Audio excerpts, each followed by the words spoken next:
I've talked about this many times on my channel.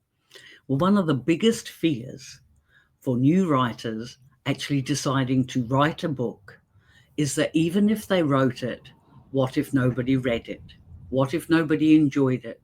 What if you had poured all that passion and love, time and dedication into something no one will read? Well, today we're going to look at that fear from a different perspective. What if you did write it anyway? As I said, fear is a big writer's block. You could have had the most fantastic ideas relating to a story in your favorite trope, your favorite genre, or whatever else, but there's always something holding you back. What if someone finds out you're writing it and makes fun of you?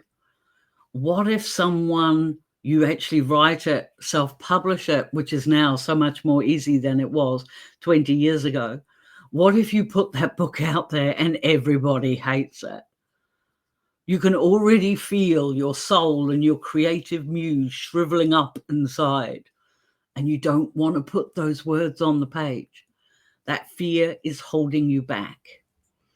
But I am telling you to take that fear, give it a damn good shake, throw it over your shoulder, and make an active decision to write the book no one will read. Make a choice to do that anyway. Now, you might be thinking to yourself, Lisa, there is absolutely no point in writing a book no one will read. I mean, it's all those hours, it's all that time, it's all that passion and energy going into pages no one will read. Yep, that's what I'm telling you to do.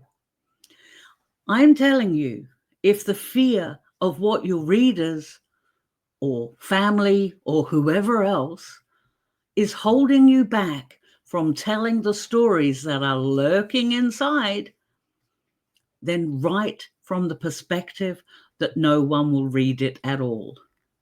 Now, that is a really empowering concept. I've probably used the word empowering already, but never mind, we'll move on. For one thing, it allows you to grow your passion. Every little 5 minutes taken here and there, perhaps tapping on your phone or your tablet or on your work computer when nobody's watching, is your chance to be you. You're telling your story. And those little 5 minutes here, there, and everywhere, they really add up really fast.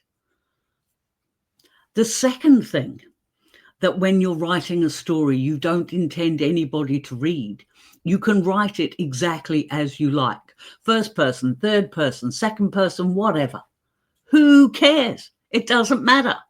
Nobody's going to read it. You don't have to adhere to any rules. Now, the funny thing is while you're writing, you will probably find that you do anyway, because if you want to write your own stories, you've been an avid reader for years, and you will be amazed at how almost by osmosis your story will start to take on the pacing, the ups, the downs, and everything else that any other professionally done story would do. But you're not focusing on that. You are just focusing on telling your story, showing the scenes, getting them down on a page, sharing your characters, loves, losses, angst, and whatever else it is you want to write. You are putting it down on the page. You are starting a writing habit, which is the third positive thing that comes out of this, because you will find as your story develops, your mind is working on it even when you're doing other things. I've mentioned that a dozen times, but it is true.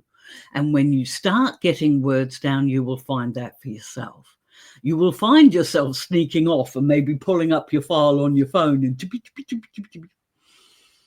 because you've just had another great line of dialogue pop into your head for no reason at all. Or perhaps because you're actually supposed to be doing something else and you're in a group of people and you hear some random conversation, just a snippet, and you think, oh, hang on a minute. I tell you, you'll be going to the bathroom so many times just so you can use the phone. People will start to wonder if you need to see a doctor, but it doesn't matter. You are doing this for you. Now, I believe another reason why this is a good idea is because it allows you to do something in your me time. Now, you might think that sounds a bit weird, because when females in particular, but men too, when they consider me time, they usually think that that's a time, okay, where they're not doing chores and they're not looking after children and they're not doing their job and they are just spending time with themselves. I don't know about you, but I don't do very well when I'm not doing anything. So you could be sitting there twiddling your thumbs, or you could be sitting there tip-tapping out your story. Writing a book that no one's going to read gives your me time a purpose. And you see, the problem is that a lot of us dismiss our me time. They think that the demands of their family, of their work, or whatever else is more important. But having time for ourselves to do what we want to do something that nourishes us, well, guess what? Writing a book fits that profile exactly.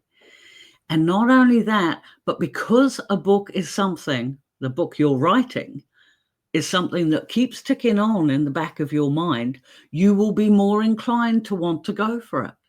More inclined to say to your partner, oh, I'm just going to sit up for half an hour and, I don't know, tell them you're writing a book.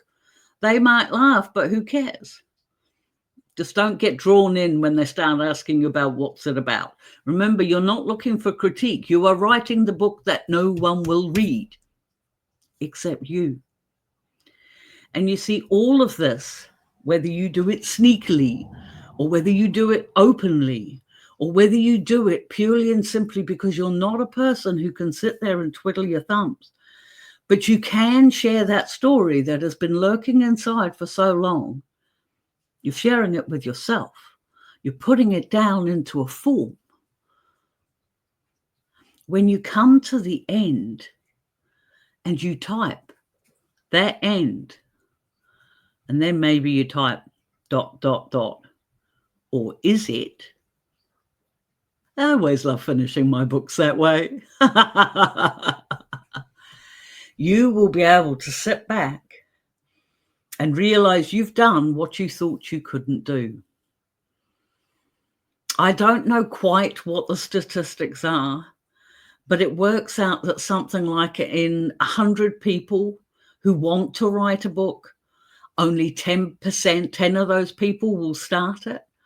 And out of those 10, no, that's not right. Out of 100 people, only 10 of them will want to write a book.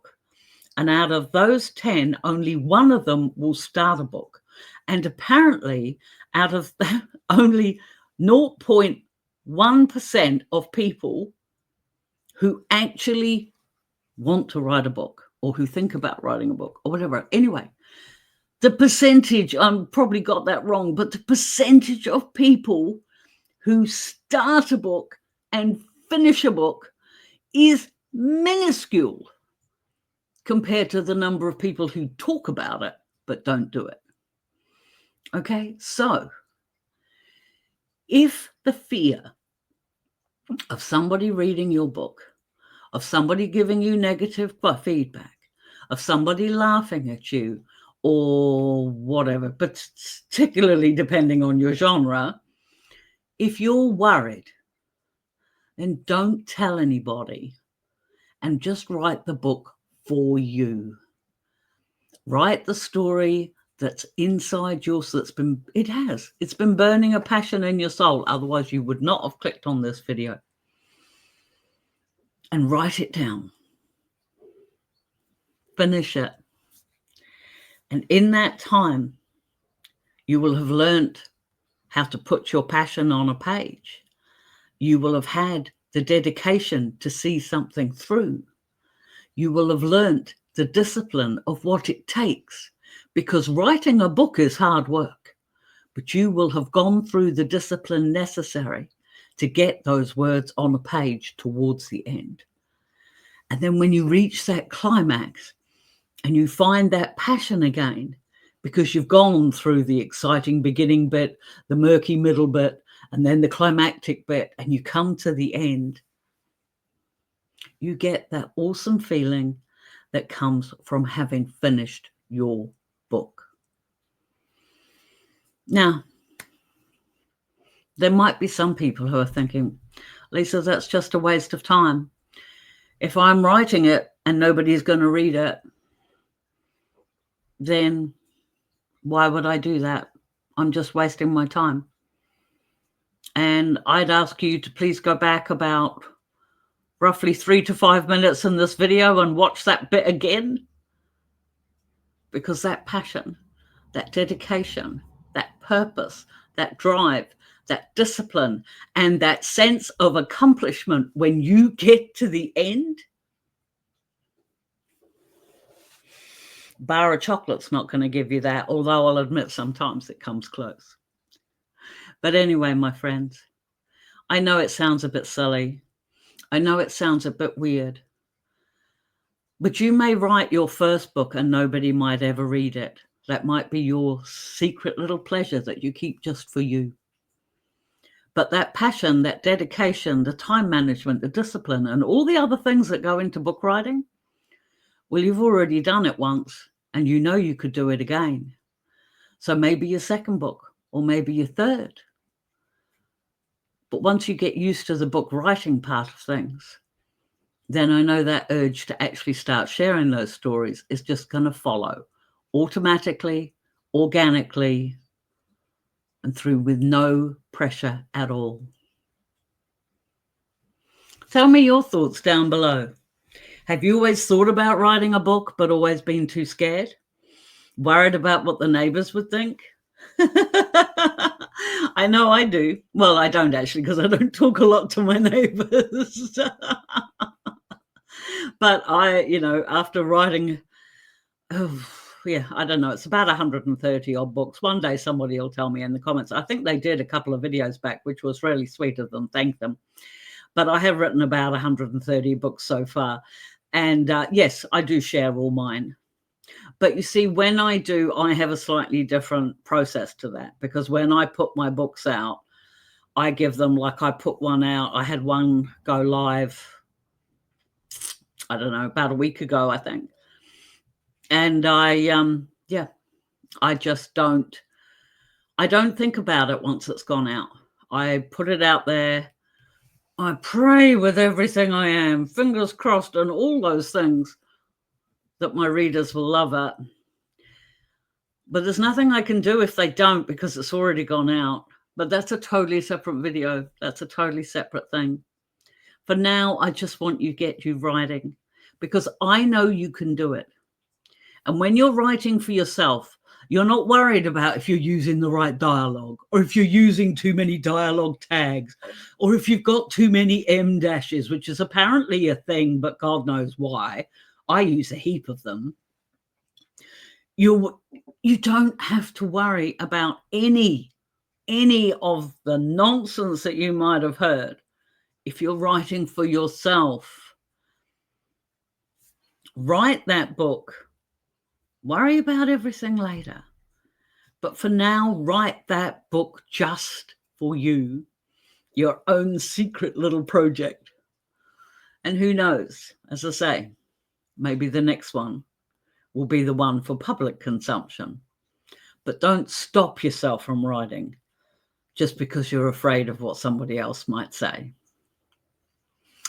I post long-form contents on Mondays and Thursdays. If you do find my style erratic, bad lighting and all, I'm sorry. It's winter months now in New Zealand, and I have a struggle to find decent lighting. But if you enjoy this sort of thing, then please hit the subscribe button or tickle the like button. If you've got any questions at all, or even if you want to tell me that what I'm saying is nonsense, then please pop that in the comments below, because, hey, that's telling the YouTube algorithm that somebody is responding to my video.